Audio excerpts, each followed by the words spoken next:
Tubig sa umaga, tubig sa tanghali, tubig sa gabi. Ito ang malaking problema sa mga residente dito na matagal nang hinaing na magkakaroon sila ng sapat na tubig sa kanilang komunidad. Pero bigo silang magkakaroon ng sapat na supply ng tubig.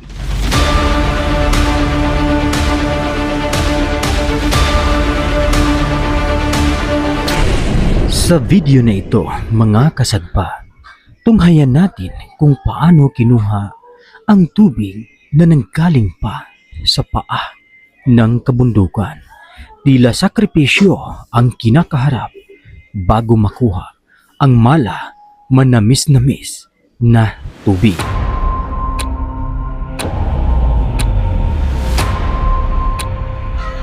Umaga pa lang ay gumising na si Dave para mag-umpisa maglakad papunta sa paahan ng bundok para makaigib ng malinis at malinamnam na tubig na galing mismo sa paa ng kabundukan.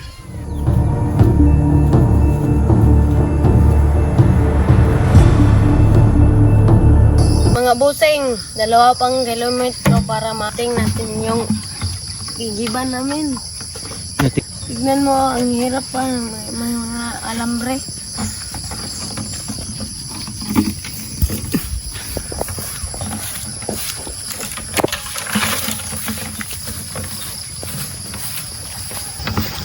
Grabe mga busing, 2 kilometro pa ang lalakarin para marating ni Dibski ang igiban ng tubig.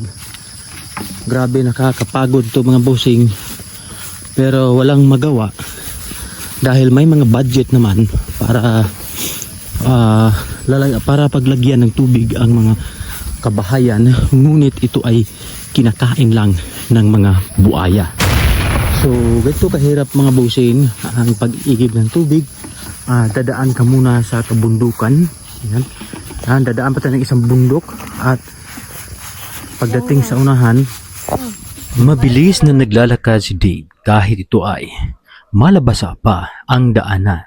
Subalit binaliwala niya dahil utos ng kanyang mga magulang na mag-iigib siya ng tubig sa paa ng kabundukan. At maraming mga pagsubok ang kanyang harapin bago marating ang eksaktong igiban.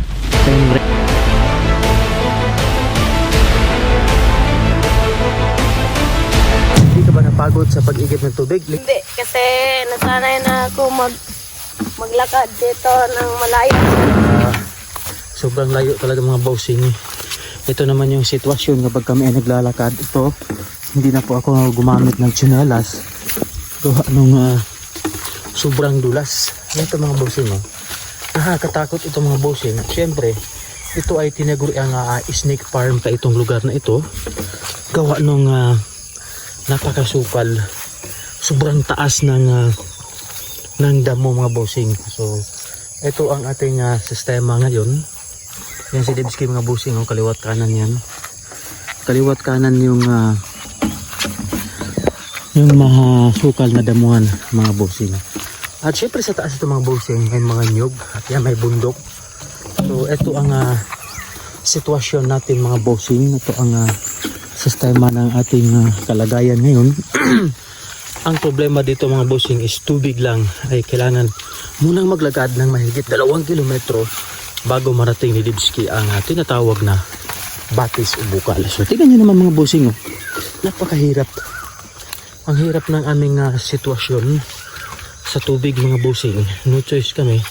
Kailangan naming maglakad ng mahigit 2 kilometro para makakuha ng sapat na malinis na tubig. So mamaya mga bossing, papakita namin sa inyo kung gaano kaganda ang batis na iyon at kung gaano kalakas ang tubig. At napakasarap mga bossing, ito ay manamis-namis dahil nanggaling ito sa kabundukan at napakaraming punong kahoy.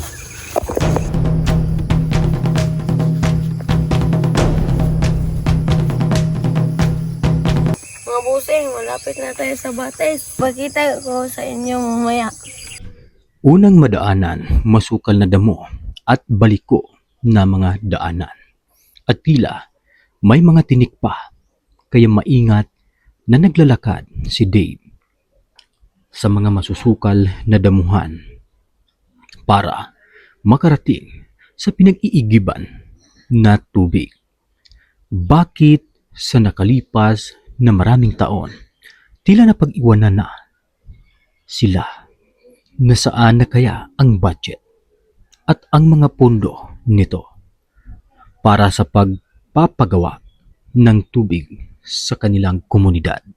Sino-sino ang mga sangkot dito?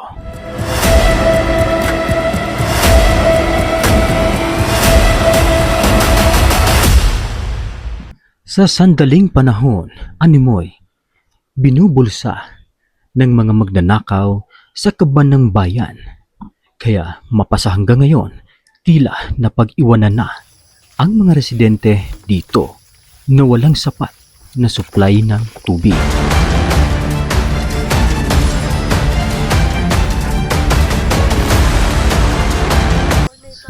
Ayon sa usap-usapan, nakahanda na daw ang budget sa pagpapagawa ng supply na tubig para may sapat na tubig ang mga kabahayan dito. Pero bigo ang mga residente na magkakaroon dahil binulsa lang ito at ang mga politiko na humahawak sa kanilang komunidad. Hanggang kailan at hanggang saan ang kanilang mga panunumpa?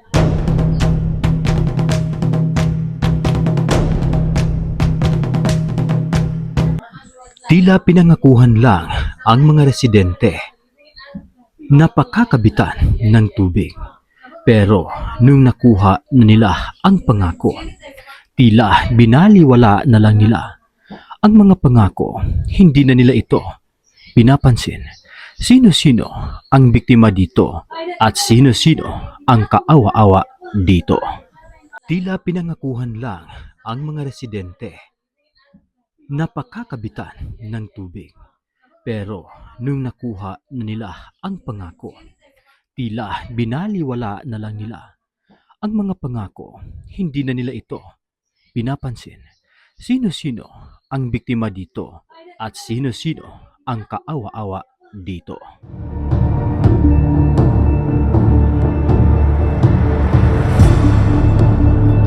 Kabataan ang nagsasakripisyo sa pag-iigib ng tubig na mahigit 2 kilometro ang lalakbayin para lang makakuha ng malinis na tubig. Kagaya ni Dave na inatasan ng kanyang mga magulang dahil may mga kanya-kanya ito trabaho.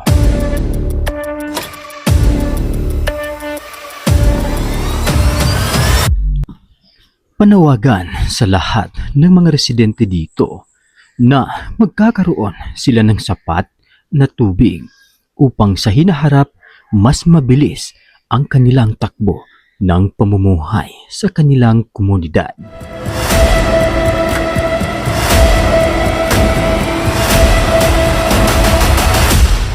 At paalala sa lahat ng nangako, gawin nyo ang trabaho upang sa hinaharap mamahalin kayo ng mga tao. Tatanungin natin ulit si Debsky mga busing kung kamusta na siya, napapagod na ba siya sa paglalakad? Debsky, napapagod ka na ba sa paglalakad? Opo. So tingnan mo mga busing, oh, nahirapan na si Debsky maglakad. Gawa ng napakasukal na damuhan. Ito ay kinakatakutan ng iba. Gawa ng tinatawag ito ng snake farm. So yan mga busing, ito ang sitwasyon natin. Yan sa bundok, nandito na tayo sa baba ng bundok. Yan mga boss, yung kulay blue na yan, dyan tayo iigib ng tubig. Yan sa baba na yan, dyan tayo. Kapagod din to mga bossing. Kahit ito ay pina-fast forward ko na, pero nakakapagod pa rin to. Yan. Pagdapos na. Si Alex kahapon, babuta mo na si Alex, no? Kabo ka siya kahapon.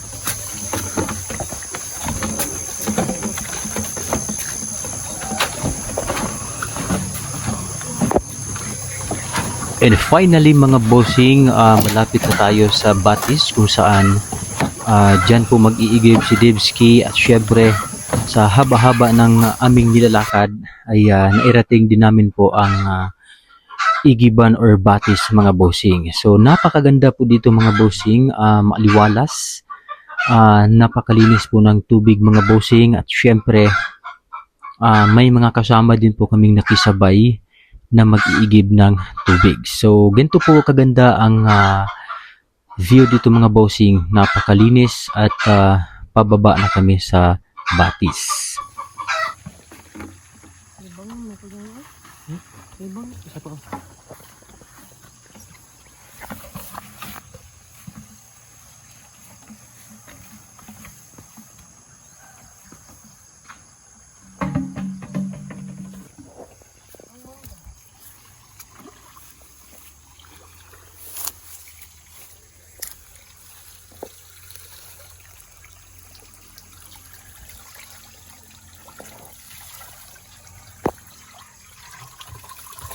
Hindi nga manggaan ito yung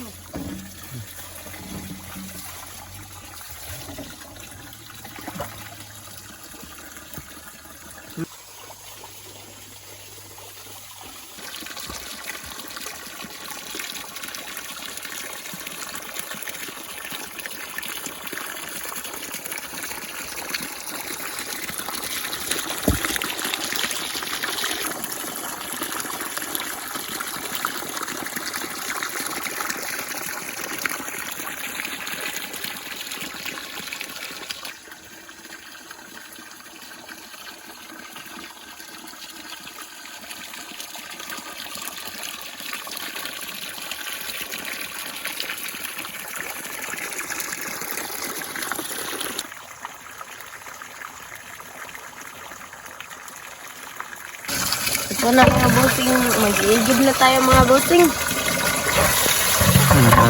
Narating na tayo sa Batis. Sobrang layo. Nakakapagod. Nakikita nyo naman na ang ganda. Napakalinis ng tubig mga bossing.